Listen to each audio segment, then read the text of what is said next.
Hello बच्चों, आज की वीडियो के अंदर हम एक इम्पॉर्टेंट टॉपिक को डिस्कस करने जा रहे हैं जिसका नाम है कॉन्सेंट्रेशन टर्म। सबसे पहले देखते हैं कि ये इम्पॉर्टेंट क्यों है, क्योंकि इसका यूज़ थ्योरी एंड प्रैक्टिकल दोनों के अंदर होता है। चलिए समझते हैं व्हाट इज़ कॉन्सेंट्रेशन। कॉन्सेंट्रेशन को समझने से पहले हमें एक सोल्यूशन के कंपोजिशन को समझना होगा। आप सब लोग जानते हैं कि अगर हम एक बाइनरी सोल्यूशन के कंपोनेंट्स को देखें तो उसके दो कंपोनेंट्स होते हैं, एक सल्यूट जो कि स्मॉलर अमाउंट के अंदर प्रेजेंट होता है, दूसरा सॉल्वेंट जो कि लार्जर अमाउंट के अंदर प्रेजेंट होता है। नाउ सोल्यूशन की डेफिनेशन को देखें तो a solution is a homogeneous mixture of solute and solvent. यहाँ एक टर्म आती है होमोजेनस मिक्सचर। इसका क्या मतलब होता है? होमोजेनस मिक्सचर का मतलब होता है कि जो सल्यूट है वो यूनिफॉर्मली डिस्ट्रीब्यूटेड होता है थ्रू आउट द सोल्यूशन। इसका मतलब है कि हमें एक सिंगल फेज का सोल्यूशन मिलता है। इसका एक एग्जांपल देखें, जब हम नमक को पानी में डालते हैं तो हमें एक सिंगल फेज का सोल्यूशन मिलता है। आप उन दोनों को, नमक और पानी को सेपरेट नहीं कर सकते, तो वो एग्जांपल है आपका होमोजेनस मिक्सचर का। Now concentration tells us how much amount of solute is present in given amount of solution and solvent.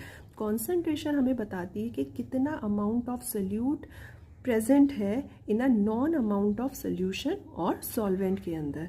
तो कॉन्सेंट्रेशन को आप बहुत सारी टर्म से डिफाइन कर सकते हैं, जैसे मोलैरिटी, मोलैलिटी एंड नॉर्मेलिटी।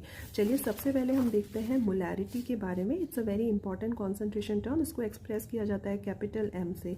इसकी डेफिनेशन देखते हैं। Molarity is the number of moles of solute present in 1 litre of solution, यानी सोल्यूशन के 1 लीटर के अंदर सोल्यूट के कितने नंबर ऑफ मोल्स प्रेजेंट है, ये हमें बताती है मोलैरिटी। इसका फॉर्मूला देखें तो molarity equals to number of moles of solute divided by volume of solution in litre. यहाँ एक ध्यान रखने वाली बात है कि यहाँ पर जो सोल्यूशन का वॉल्यूम आएगा वो लीटर में आएगा। अगर हमें ml में दिया हुआ है यानी मिलीलीटर में दिया हुआ है तो हमें उसे पहले 1000 से डिवाइड करके लीटर में चेंज करना होगा।